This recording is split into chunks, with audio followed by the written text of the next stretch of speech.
I wish that I were capable of introducing Tim in the fullness to which he should be introduced. I know Tim from the past couple of conferences and all of these calls as somebody who is an experienced coach, has been doing a lot of really wonderful work, is more than willing to share his time and energy. And when I said, hey, this is something I'm working on, he said, I know something about that, and I'd spend some time talking with you about it. And he was incredibly generous with time and resources. So Tim is a delightful person, and I'm actually going to let him do a very brief introduction of his professional self, because I don't have that information as well as I should for that. And on that note, Tim, the time is yours. Yeah. Hello, everyone. I'm Tim Kincaid. Apparently I'm delightful, I hear, and modest. And I've been a coach my whole life, and I think most of you probably kind of resonate with that. But I've been coaching professionally for about 10 years now, a little over 10 years. And the focus of my coaching is most of it is in the realm of leadership development, but there's also, life coaching, which is also about, life leadership. But most of my coaching is in the corporate realm and helping leaders do different and do better, and being a guide on the side for them. Like Andrew, I'm a lover of learning, and I just love training and getting new instruments and new knowledge and awareness and models, and hopefully, translating that into something useful for clients. But it feeds me too. Today's session or focus today is on finding your niche, or as we say in Texas, niche. And this is something that, when we were talking about planning ahead for meetings, it's something that I think most of us have wrestled with or continue to. And we thought it might be really useful to have some experienced coaches from different realms to participate in. We're shaping it as a panel, but it's going to be a conversation. And we definitely want everyone on here to join in if you have something to say or have a question or a comment, anything like that. It's good. So, unmute yourself and do that. How we're going to frame it up is sharing the 3 basic questions, just 3 rounds of questions, and then kind of build on it from there. They've had the questions to think about in advance, and so I'll be kind of feeding that to them along the way. I think probably one question I didn't share with them was asking, why have one? What's important about having a niche? It's something that I struggled with. Starting out, people would say, so who's your coaching focusing on? And I wanted to help everyone. And I hear that again and again from especially newer coaches, but I think we all have that desire. We get into coaching because it's a helping profession. So I would like to, kind of do add a 4th question, but up front, and just kind of pass it around. Like, why have a niche? And what, do you really need one? And on the panel today are Ira and Brian, and also Shane. And so, Ira, let me blindside you. What do you think is important about having a niche? Well, thanks, Tim. Just by way of a short introduction about me, I am not a lifelong coach like you, Tim. I am relatively new to coaching. I started studying coaching 2 years ago. I went through the program at Columbia here in New York, and I've been certified from Columbia for about a year, but since it's a year-long program, I've been coaching for 2 years. So because you need to do 50 hours in order to get certified through Columbia. So where I came from was the technology world. I started out many moons ago as a developer, and moved my way through management over the course of 25 to 30 years. Ended my career in technology as a CTO of a company that was acquired. So I was in the CTO role for 5 years. The company was acquired, and the offices in New York were closed down. So here I was just finishing up my coaching certification and finding myself out of work. And I said, okay, great. Well, now this gives me a perfect excuse to jump feet first into the coaching profession. So one would think that my niche should be technology. And I would agree with that.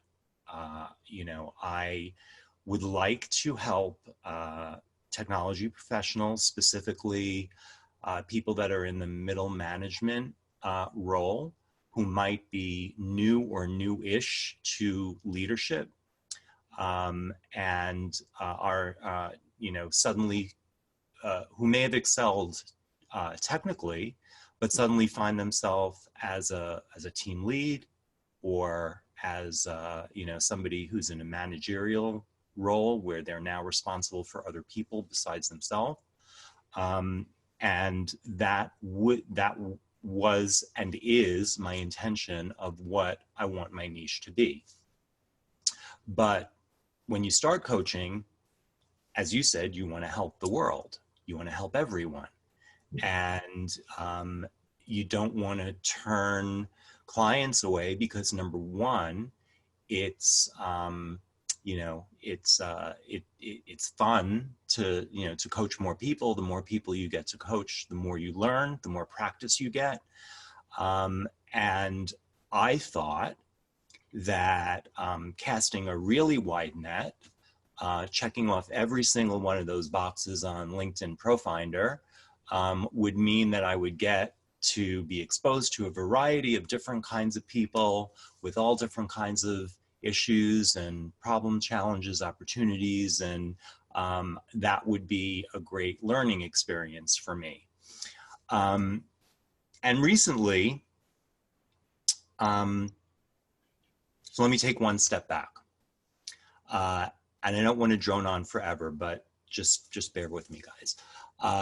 So when I first lost my job and decided that I was going to pursue coaching, I hired a career coach. And I went, to see her for 10 sessions.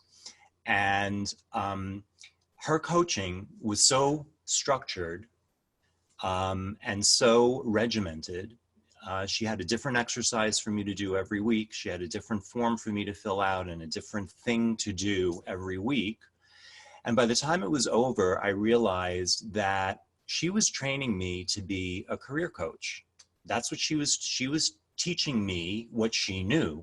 And she was, saying, oh, you go through these, 10 steps and you're going to be successful. Well, I don't want to be a career coach. No offense to any career coaches here, but that's not necessarily what I signed up for. So, I found myself in a position where I was keeping one eye open for business that was coming from the technology world, and one eye on everything else, on the rest of the world. I recently read Choice magazine because I knew that today's topic was specialization and niche coaching, and I love Choice magazine, Gary. So before today's call, I you know, I read as much as I could. I couldn't make it through all of the articles in this month's issue, but I really felt that a lot of what was said in the articles in this week's in this quarter's publication was extremely helpful, and it resonated with me. So to get to the question, why is it important to find a niche? And the first thing that I read really put a smile on my face. And that was one of the first articles that appears in the magazine. And that was, if you want to specialize in being a generalist, then God bless, right? Go ahead, go be a generalist, but don't expect to attract clients. Because when you are a generalist, you really have to sell your own authenticity and present yourself as someone who would be a trusted resource in a very general sense. And unless you've got years and years of experience behind you, or great word of mouth, or a great reputation, it is very hard to say, I can coach anyone on anything and expect people to really be interested. So what I've been learning is, when I let people know about my technology background, about my leadership background, about my executive background, they become more in tune, interested. Oh, you get me. You get my problem. You understand what I'm going through because you've been through that yourself. So I'm going to leave it there because I don't want to monopolize all the time, but that was the one reason that resonated most with me about finding a niche and creating a specialization for yourself, because it enables you to be noticed and be known for that thing. And the narrower that thing is, whatever the niche may be, the more opportunity you're going to find that you have to coach in that niche area. So that's my opening. Great, thank you. So, well, hey, Brian, tell us about you and what do you think is important about a niche? Okay, I'm a transformation coach. I take people through very big changes in life. And I mentioned when we began, I'm going to quote just a little bit from an email that a client sent to me this week as we wrapped up 6 months of coaching. And I think it ultimately talks to why have a niche. Judy came to me looking to start a new career. She had some sense of what she wanted to do, but she didn't know how to go about figuring it out. She didn't know how to go about connecting with it. What was important, one of the things that was important about this is Judy had wrapped up her first career at the age of 72. And now wanted to put together a 20-year plan for her next career. Here's what she wrote, in part. Over these many months, I have evolved from a sense of being overwhelmed and underperforming to a life full of balance and commitment to what matters most to me.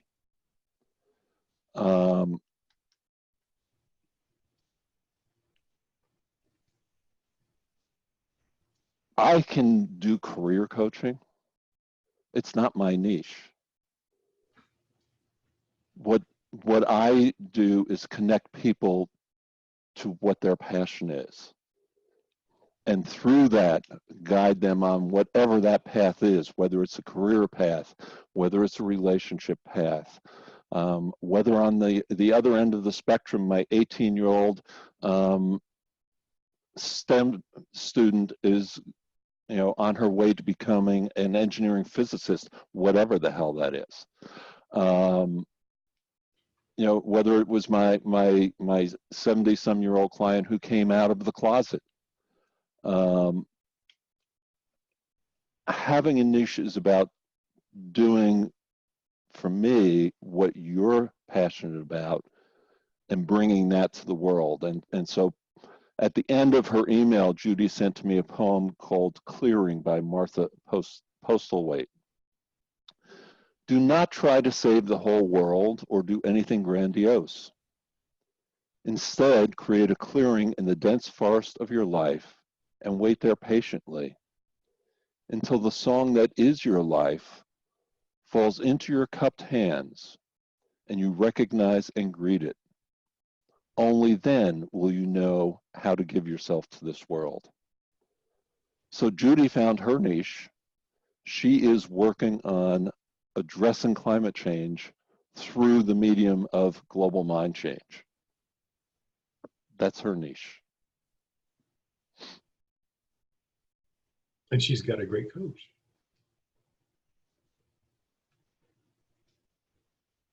Well, so Shane, tell us about you and what's important you think about having a niche. Hi. So I am a trained social worker and currently have a psychotherapy practice. And I also do coaching as well. And so I think my niche is working with men around gender and sexuality issues. Most of my clients are gay men. And I think for me, having a niche in that area is really important because of the fact that it allows me to put my energy and focus and training and even the way I ask questions into a context that I understand personally and professionally, but also it gives me that opportunity to focus my energy on the issues around masculinity and sexuality and gender and you know, coming out and the shame that a lot of us feel.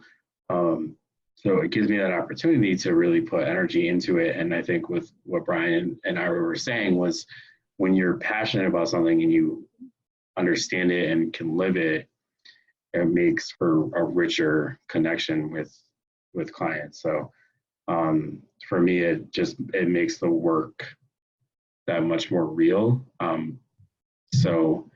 And it gives me an opportunity to share like my experiences that are similar and sometimes different, but my experiences with working through shame and vulnerability to allow people to grow. So I think that's, you know, really important. And I think with having that, you know, having the experience of being a therapist and working in human services and also like doing coaching training allows me to, you know, even when I'm doing one specific modality. So if I'm doing therapy, the coaching helps. If I'm doing coaching, the therapy helps. And sometimes it's a balancing act, but I find that it gives me an opportunity to see the person I'm working with as a whole and with multi dimensions. And so that really helps with the work I'm doing. Great. Well, when I first started out, and my training was through CTI, that's my way in, was through CTI. And when I was struggling mightily with, well, who do I want to coach? Who are my customers or clients? Someone said, and this stayed with me all this time, is, well, your niche is you.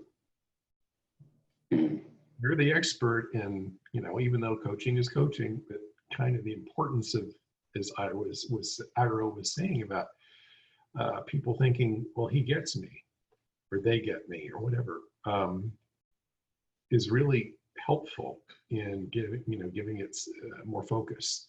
And so turns out that not all of my clients are not me, but a lot of them are. and it seems to be a sweet spot, is, you know, people who are interested in things, or if they've been in the same similar journey. So how do you find a niche? I mean, we probably all touched on that a little bit, but I'm curious, you know, what more can you add about how does a coach find their niche if they're searching for it? Ira, what do you think? Well, I think that in some cases it's very obvious if you come from a career where you have expertise, or an area of life where you have expertise, and that gives you passion and inspires you, then that energy can be channeled to help other people work through their issues, help inspire them.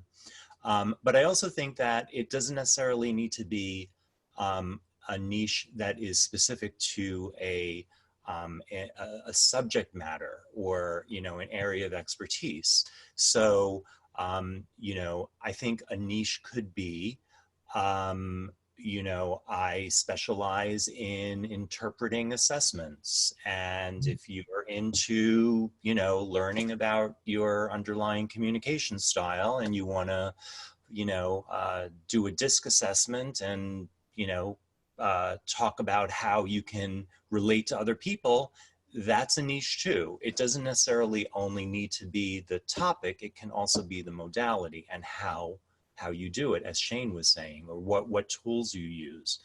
But just to share one more thing that I got out of Choice, was, you know, they asked at the beginning of one of the articles, define coaching.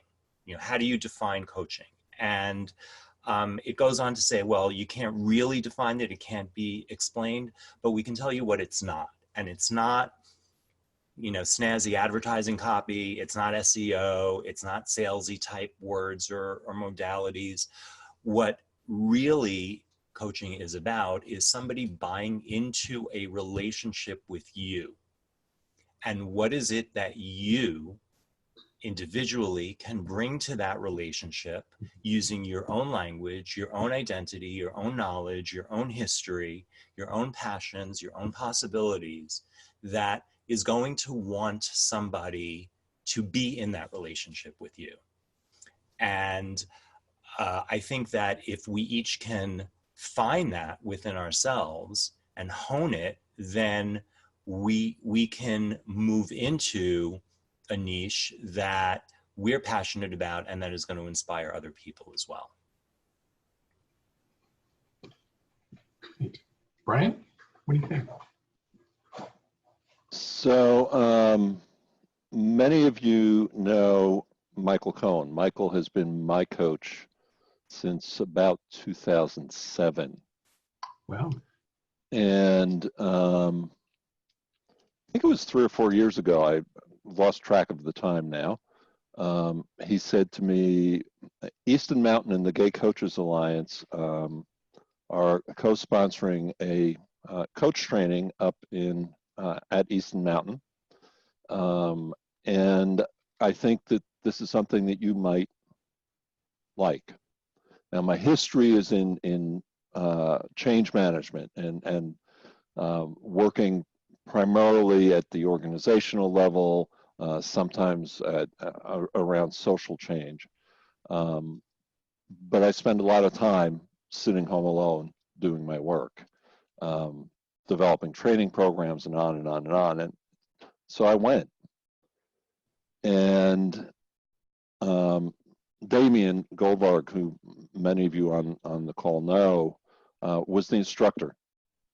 And I knew, and I was I don't know, 64, 65 at the time. I knew that I had spent my entire life preparing for coaching before that first week in residence was over. And by the time we came back for our second week in residence 6 months later, I knew that transformation coaching was what I wanted to do. And I knew that, and touching on some of what Ira has said, and Shane and Tim, I knew that because that's where my heart was. Mm. That's where my heart was. And so when I begin, and many of you have heard this at different points, either in workshops or whatever, or the session I did on coaching with the 3 brains several months ago. Our passion resides in the cardiac brain. And if you can connect people with your passion, if you connect yourself with your passion, then you can find the courage and the creativity to make it happen. If it's a good idea for me to coach corporate executives, I'm never going to really be very successful at it, because there are too many obstacles in the way, even though I've had that experience.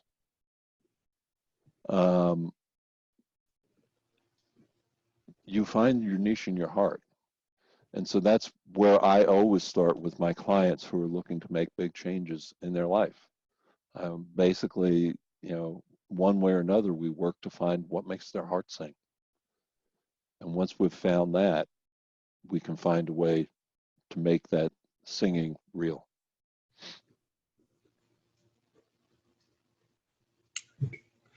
Shane. So, yeah, I think for me it was an intuitive sort of natural process where I found myself getting a lot of the same referrals and working with a lot of the same clients, and I think I started to really listen to that. And so initially I kind of grappled with the idea of like, do I want to be a sexuality and gender coach and therapist? Is that something that I want to do? And it, it kind of was like, all right, see the signs, read the signs, take the signs, accept the signs, right? Because it was, all my referrals were men who were like struggling with sexuality and gender and emotions and all this stuff. And so I started to be like, okay, I get it, universe. Like, this is what I'm supposed to be doing. And so it was sort of a natural process. And I think that's something I was thinking about earlier, was really, being aware of who is coming to you, right? Like what clients are attracted to you. What are the themes? What are the patterns that you're seeing? And, how does that relate to you? And so I think for me, it's like all of the stuff I went through in my experience in school, and often being the only,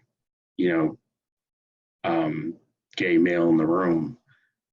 In social work school, it was like often me and one other guy in class. And so I'm surrounded by females.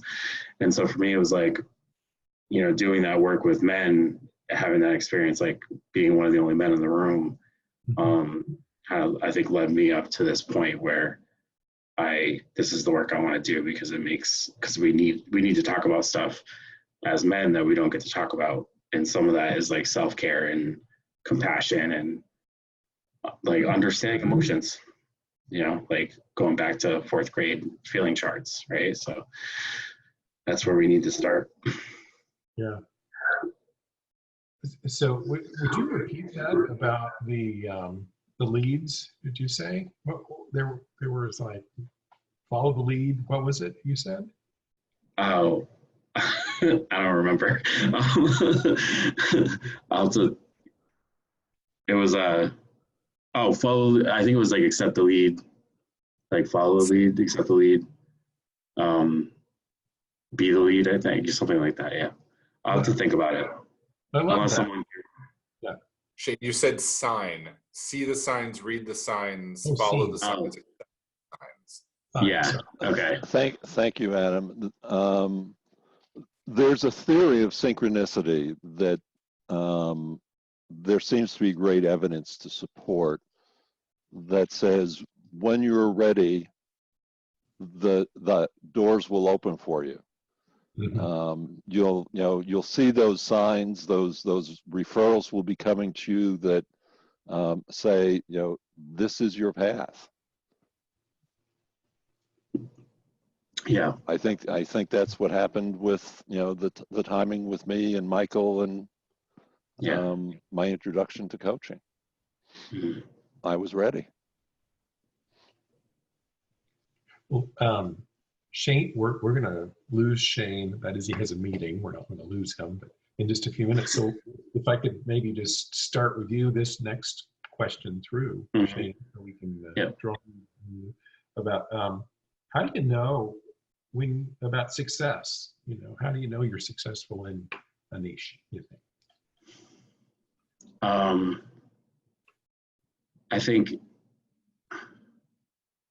I think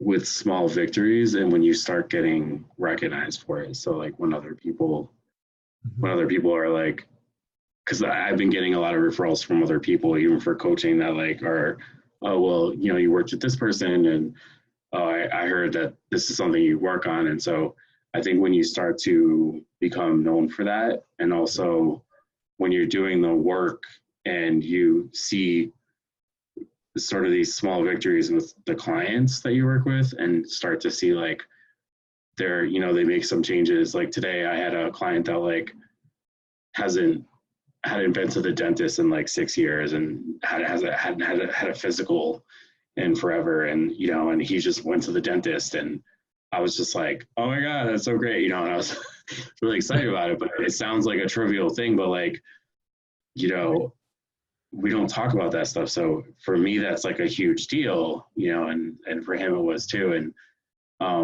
And so I, you know, brought it up. And so that to me is like a victory. And sometimes it's like small things that we wouldn't necessarily think that are a big deal, but they are, you know. So I think when you can sort of, it's easy to get caught in the grind of things, but when you can reflect and think about these small little victories in clients that seem trivial but are huge in the context of the work. Yeah.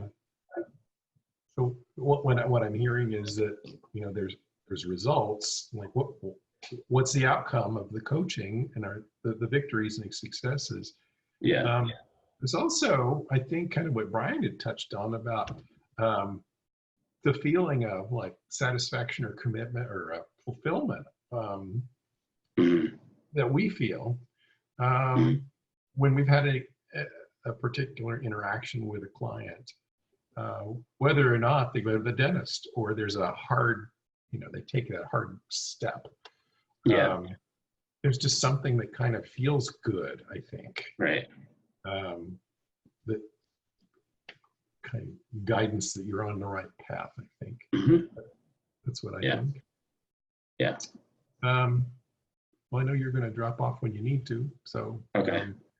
Was there other questions, or is that the last one? There was one more. It was about how do niches and specialties change over time? You want to solve that one for us?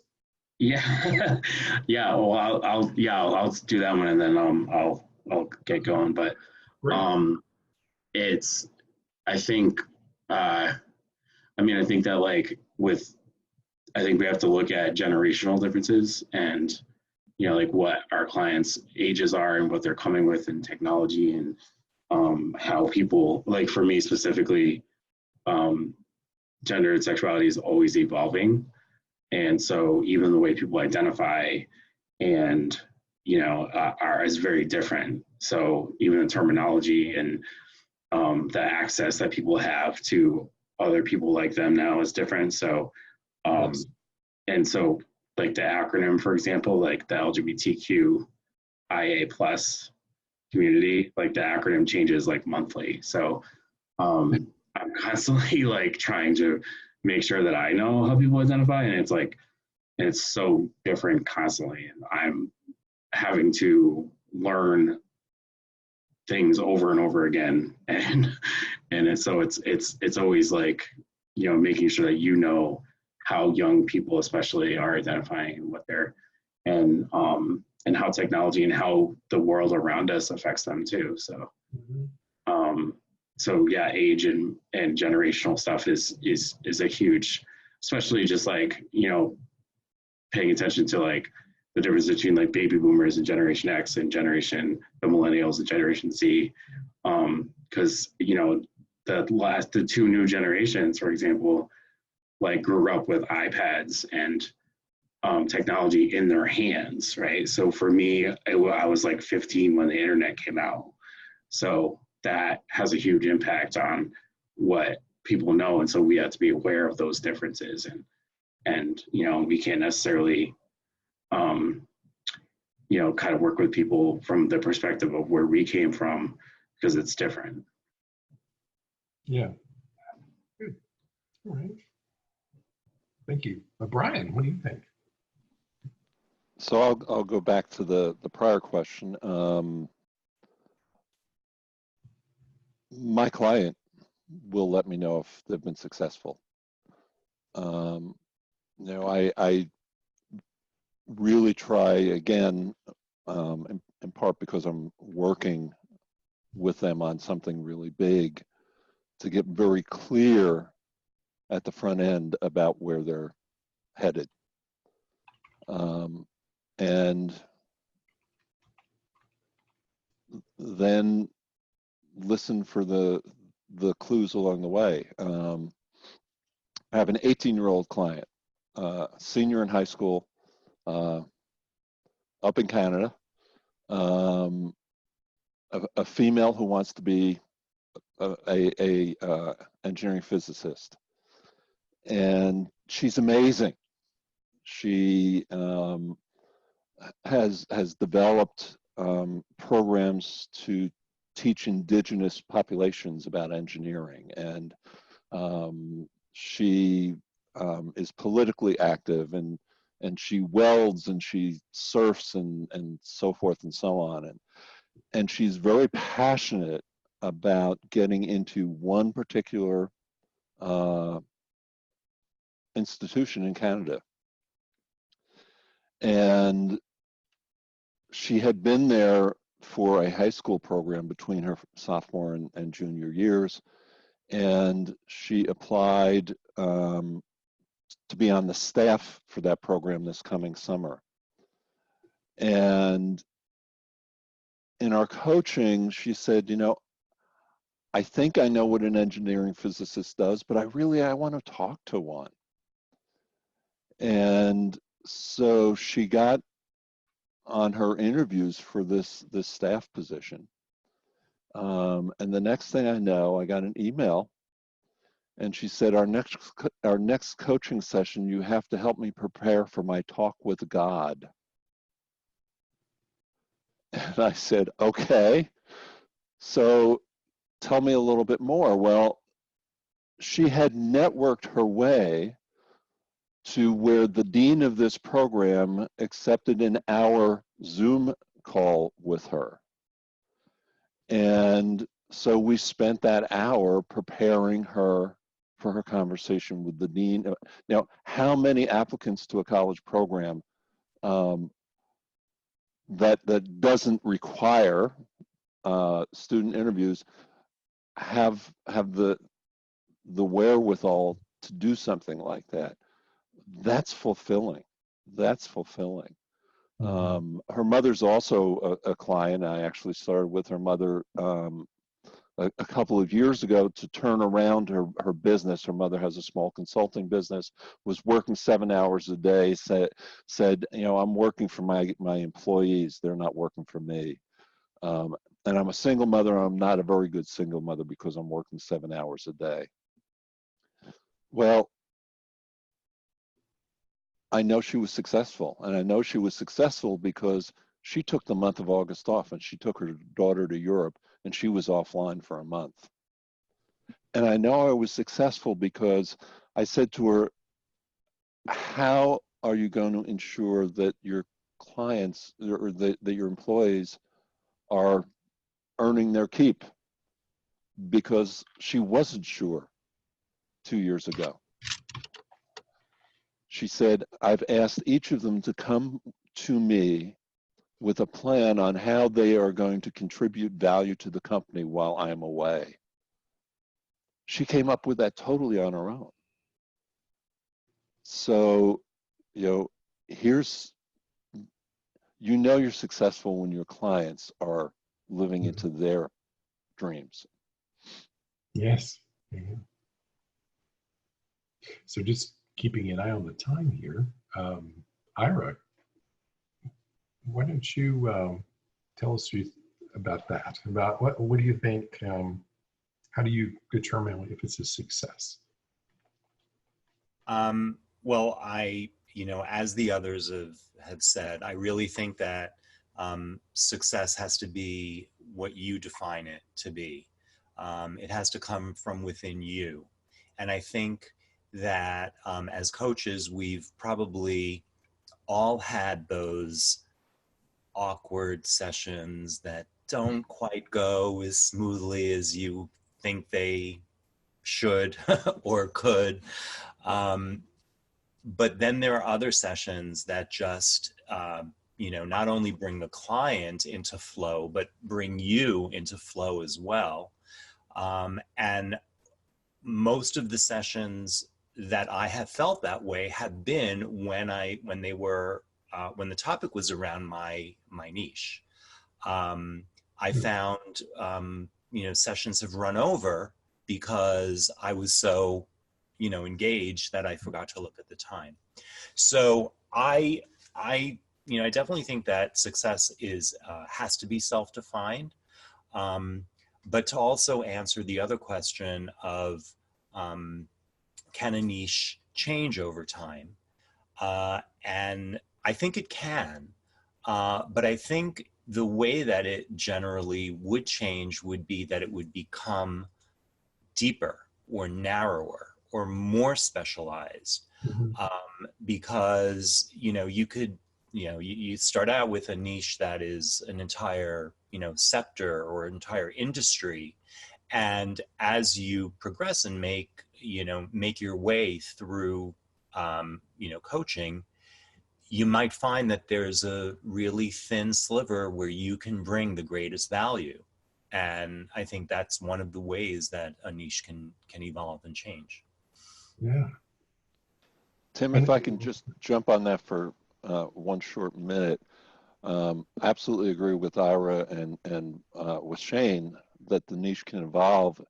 And for me, part of that evolution is Ira learning to become deeper by continuing to learn, um, continuing to constantly learn more so that I can bring more value to my clients.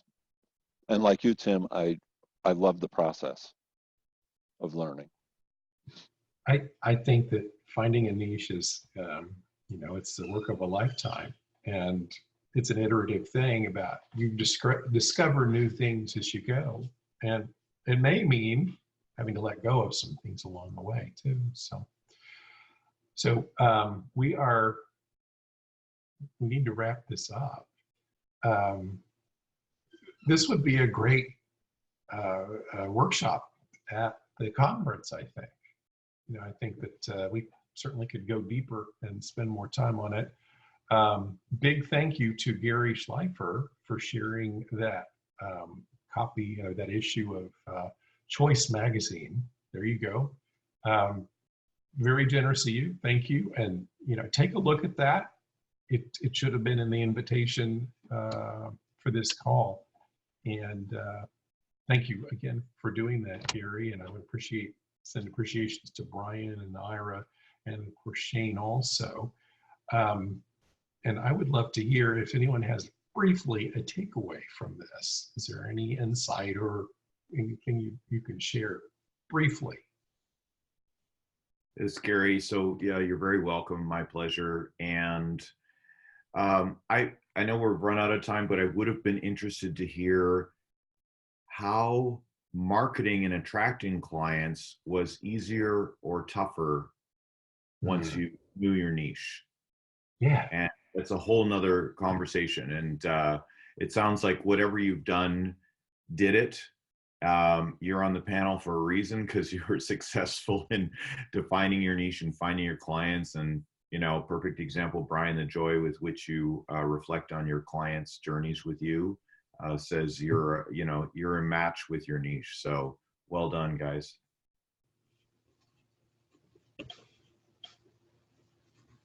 Anybody else? I think just for me, it's interesting to hear how there's so many different kinds of niches. Like, really, what is the limitation to the concept of a niche, where you got to find it from within yourself to then develop a business for you going forward. And again, a whole other conversation: how big can a niche be? How small can a niche be? What defines the need of the market of niches? Like, who's not being served, and how can we find the people that can serve them? Really cool things to talk about, I think. This is Dan.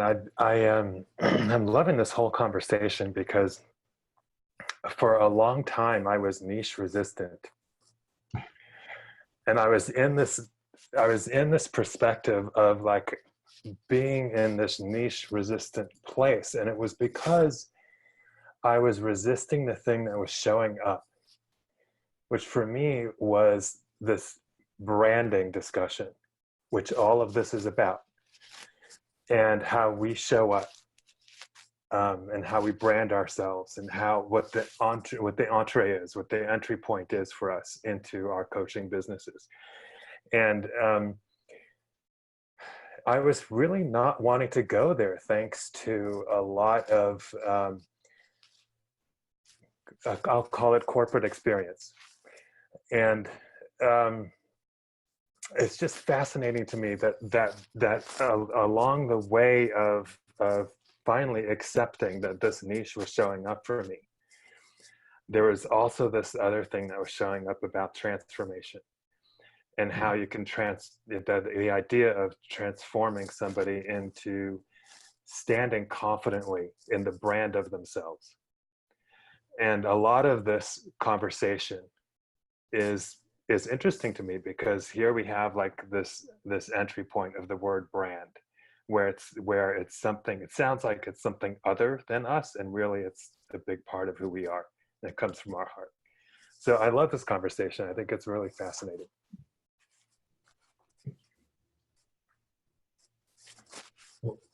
Adam?